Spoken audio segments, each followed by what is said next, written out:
How the heck are you guys? I am Fastidious. Welcome to Watcher of Realms. And I'm happy to say that because we got the best news on the test server and on the Forerunner server last night into today. Huge updates. I mean, we're starting, if you look behind me, Abyss 1. It no longer stops at Nightmare 4. If you saw that interview with War Guides or my synopsis of it, we talked about Nightmare 5. No, we're getting Abyss 1, which is going to be harder, which is going to be exciting. And on top of that, it's only number 1. This means more is coming, right? They have more planned. That's awesome. This is already live on Forerunner. It's live on test server. We're going to discuss all that crazy stuff tomorrow. Hopefully I'll be able to showcase it over the weekend, maybe on Arcturus's Forerunner account. I was chatting with him, but there's so many other crazy things. So this video, we're going to focus on all the new gear and all the new artifacts, and there are a lot. But I just want to give you a taste. Tomorrow, the video tomorrow, I'm almost certain it's going to be like enormous update incoming, and it will not be hyperbolic. It will be crazy. And you can see, I already got into it, but we have stage 13, 14, and 15. Been playing with them a little bit in the Esotericists, and the same thing with Watchers as well. You can't see it yet. They are adding 3 more stages for all the faction trials. That's content, baby. And there's tons of other stuff. Tons of other stuff. Brand new maps in the arena, not GVG, the actual arena. All this stuff is coming. I spoke with Moonton. They couldn't give me hard dates, but I very much got the impression sooner rather than later. We're getting at least a chunk of this stuff with the March update, maybe all of it. So look out for that tomorrow. In this video, though, I do want to talk about all the new gear and the new artifacts. Fastidious. Fastidious. That's right. We are going to be hyper focused on the new gear and new artifacts. This stuff should be coming almost without a doubt on the next update. Something you can really get excited about. And let me tell you, we got 4 new artifacts, 3 exclusives, 1 for defenders, a general defender artifact, and then we've got 10 new pieces of exclusive gear. So without further ado, I can demonstrate all of this. I can showcase all of this for you right now. Let's get into it. The first new exclusive artifact is for Yovar. If we go over here, you can see it is the Sentinel's Eye. And I've got it at base promo and at plus 25 at 5 stars promotion. So at base, you can see increases single target damage by 15%. When his ultimate is activated, each flying sword gains 1% penetration for 5 seconds. Remember, he can get up to 12 swords, so that's 12% penetration on top of everything else in his kit. That is phenomenal. The thing that changes with promotions is the single target damage boost. Goes up to 30%. With a couple promotions, this is without a doubt the best possible artifact for him, potentially even his best at base promotion. We'll have to test that out. It's also pretty dang exciting for anyone that cares about BP. Yovar is obviously a huge BP hero in this game, and exclusive artifacts give more BP than the normal marksman artifacts that he could be using. All right, if we go to the next one now, Valeron. You guys didn't think Valeron was strong enough, right? So he got an exclusive artifact. Look at this. Increases his damage by 15%. When HP drops below 30%, damage increases doubled, so up to 30, with 1 stack of Chaotic Vitality. That's like a key mechanism in his kit. He's also going to inflict 10% vulnerability. What changes as you promote it? The damage increase goes up from 15% to 25%, but even at base, it's 15%, and it comes with all the other stuff. Decidedly, this is his best in slot artifact, no question, even if you just have it with 0 promotion.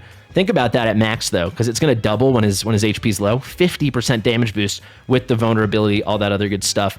Phenomenal. I guess potentially it's not his best if you have no promotions and you have another source of physical vulnerability, but a lot of people are just solo mowing everything down with Valeron. Next up, Lord Phineas is getting an exclusive artifact, so let's go find him quickly now.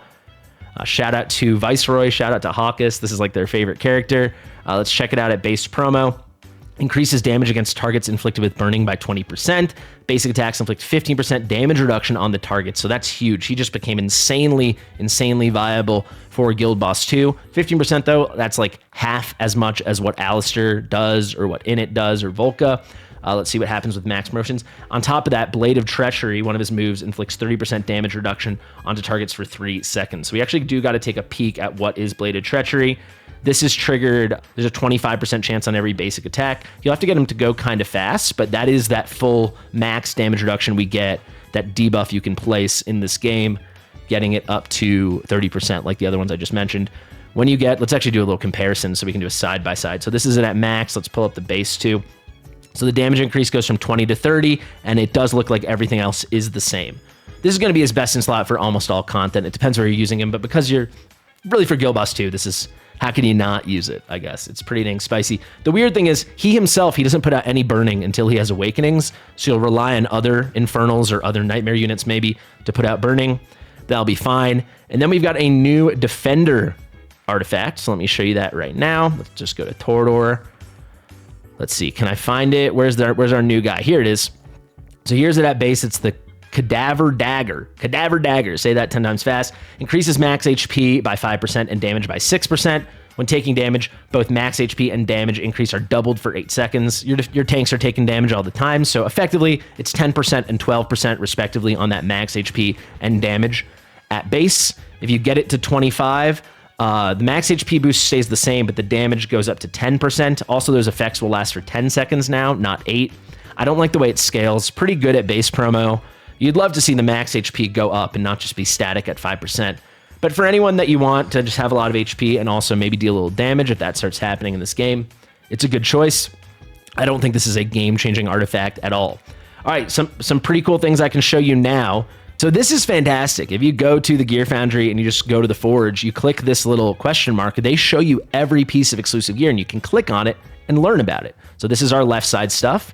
We can go over here, and this is our right side stuff. You can see different things. Really cool. I think this is such a welcome addition. As a content creator, it makes it really easy to display everything. So without further ado, let me pull up my list, and let's get into it. Let's start with our left side gear, because there's just one new weapon and one new breastplate. I think you guys are going to be pretty hyped up about this weapon because it is a Hex exclusive. It is Wicked Vengeance gear. You can see the special effect. During his ultimate, it increases penetration by 5%. So he's a magic DPS. This means he's ignoring 5% of their magic resistance, aka like their magic defense. It's pretty good. Hex is like the ultimate superstar in Guild Boss 1, where you don't really need to ignore defense and magic resistance, but it will still help a little bit. But certainly in Guild Boss 2, this will elevate him a lot, be pretty cool, and it will help in any general PvE content. Maybe it makes him slightly more valuable, especially with like a maxed out exclusive artifact in GVG defense, TBD, but clearly a welcome addition. And then we do have a new breastplate. This is for Callista. And that's pretty exciting because as of now, we only had 2 DPS breastplates. It was Calypso and Nocturne. Now you can see we've got one for Callista over here. It increases the trigger chance of her talent by 5% and the talent triggered knockback damage by 50%. So the talent is her chance to trigger those knockbacks. This should make her a little more reliable, but essentially to really make her a good knockback hero, I don't think it's enough. Because it could still mess up some auto runs, but it's a step in the right direction. The extra damage will help. Callista's just like very solid. She's just definitively a very, very solid character, and I can't say more than that. If we go now to our right side, we've got tons of stuff here, starting with Magda's Amulet. So if we go over to the, well, I guess it's all sorted by set, isn't it? So if we go to Hell's Lament, everyone's freaking favorite piece of crap set, this needs to be buffed. Targets knocked back by Magda are going to deal 20% less damage, so she can tank stuff a little better. That's kind of cool. So there's definitely content where that will help. I actually was just playing around with some interesting Magda stuff in Gear Dungeon 1 today. It was kind of fun, and this certainly would have helped. But I gotta say, this set sucks, so you can't really get excited. Let's just get the Hell's Lament stuff out of the way. Here's an absolute dog shit, mind my language hero, Lasir. He is getting an exclusive piece. Oh, fun. So it's also Hell's Lament, increases each stack of sand erosion damage to 20% damage per second. Who cares? His damage over time is awful. Maybe this gives him some better Arbiter of Frost viability, but I doubt it. Here's another really underwhelming hero getting a piece of exclusive gear. We've got Magmus over here, another Hell's Lament Bangle. Hellborn's damage reduction and damage increase effects coexist regardless of the hero's HP. So this is pretty good. Those are like some conditional parts of his kit. This is saying they're always going to happen. It doesn't matter if he's under or over a certain HP threshold. I like it, but it doesn't move the needle on Magmus in my opinion, maybe for certain progression pieces of content. If we go now, we've got King Harz, my man, is getting an amulet. So I think it's the first defender ever getting its own piece of exclusive gear. He's getting a Tempered Will amulet. This could be huge. I'm excited. I haven't seen this one yet, so I'm pretty excited if I can freaking find it. There it is. King Harz. You can see damage taken at a time by King Harz will not exceed 33% of his max HP. This effect is a 45-second cooldown. Might be the single worst, truly might be the single worst piece of exclusive gear besides Constance I've ever read. But I gotta tell you, this is gonna be nice because almost assuredly it's gonna have HP bonus as the main stat. So it's just another way to consistently get good tempered will gear, which is a totally elite tank set. It's going to synergize really nicely with the Tempered Well North Throne Ring. This is the kind of beast that you don't really need to put on King Hearts. You don't care about the effect, but likely it's going to be HP bonus with defense bonus locked in as one of the substats, because those first two substats are always guaranteed relevant. There'll be a limited relevant pool. So it's a welcome addition in terms of gear, but not as an exclusive piece for King Hearts. That is terrible. Kai, they're really trying to make these bad characters happen. We can go down to Cataclysm. Kai is getting a Cataclysm amulet. Let's find Kai, if I can find his little logo. There he is. Kai deals 12% more damage to targets beyond one tile. That's basically everything the way you use Kai. Kai's already like pretty average now after his buff. It was a huge buff. He was like the worst hero in the game, and now he's like average, that's a huge jump. This will make him slightly better. So congrats, Kai. I gotta say, it's also exciting. This is another Cataclysm amulet that I would assume, maybe it could be attack speed main stat, but I'm gonna assume it's attack bonus main stat. So that gives us more options besides right now we just had Valeria and Arrogance. So that's pretty cool, but not game-changing for Kai, but definitively it helps him. If we go to Araka over here, she's getting a Cataclysm Bangle. Let me move myself a little out of the way. When deployed, Araka immediately gains 100% rage during the ultimate, increases damage by 15%.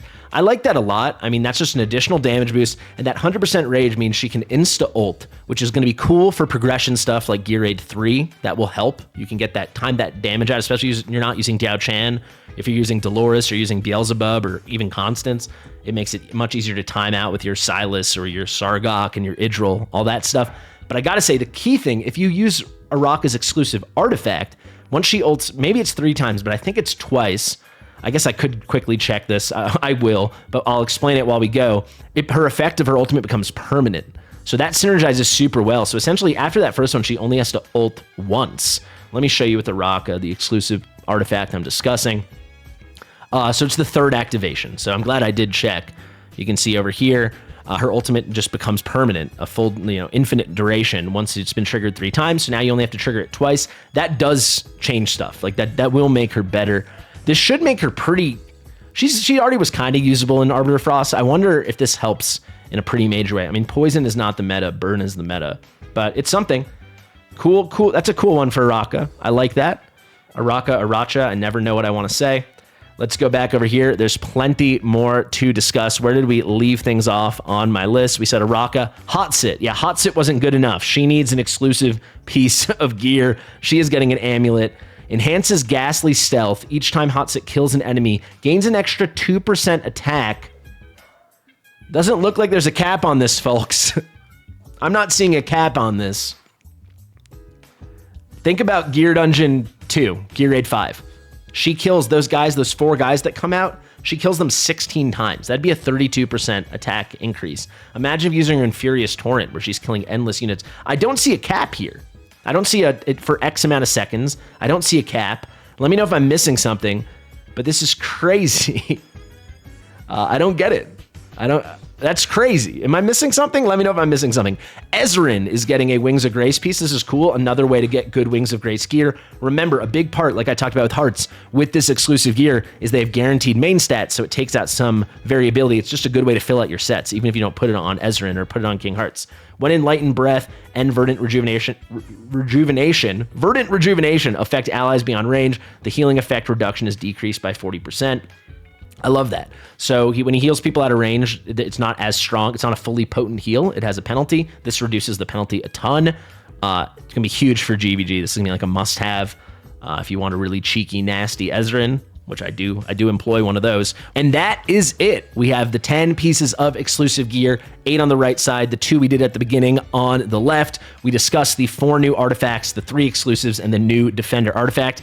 I got to tell you, I've been like, I won't say soured on the game, but I've been frustrated because it's all felt like stale and slow, and it doesn't feel like that right now because there's new faction trials, that is content. There's new arena maps, that is exciting, and that's going to involve theory crafting. Maybe it moves the meta. And then Abyss 1 is crazy, crazy, crazy stuff. We'll talk about all that tomorrow. We're going to go in depth on it. It's going to be really exciting, and we're getting all this new gear and artifacts. So I'm excited. I hope you're excited. I've been Fastidious. Thank you for watching. Share with your mother, and I'll see you real soon.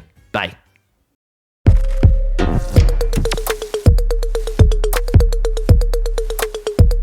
Fastidious.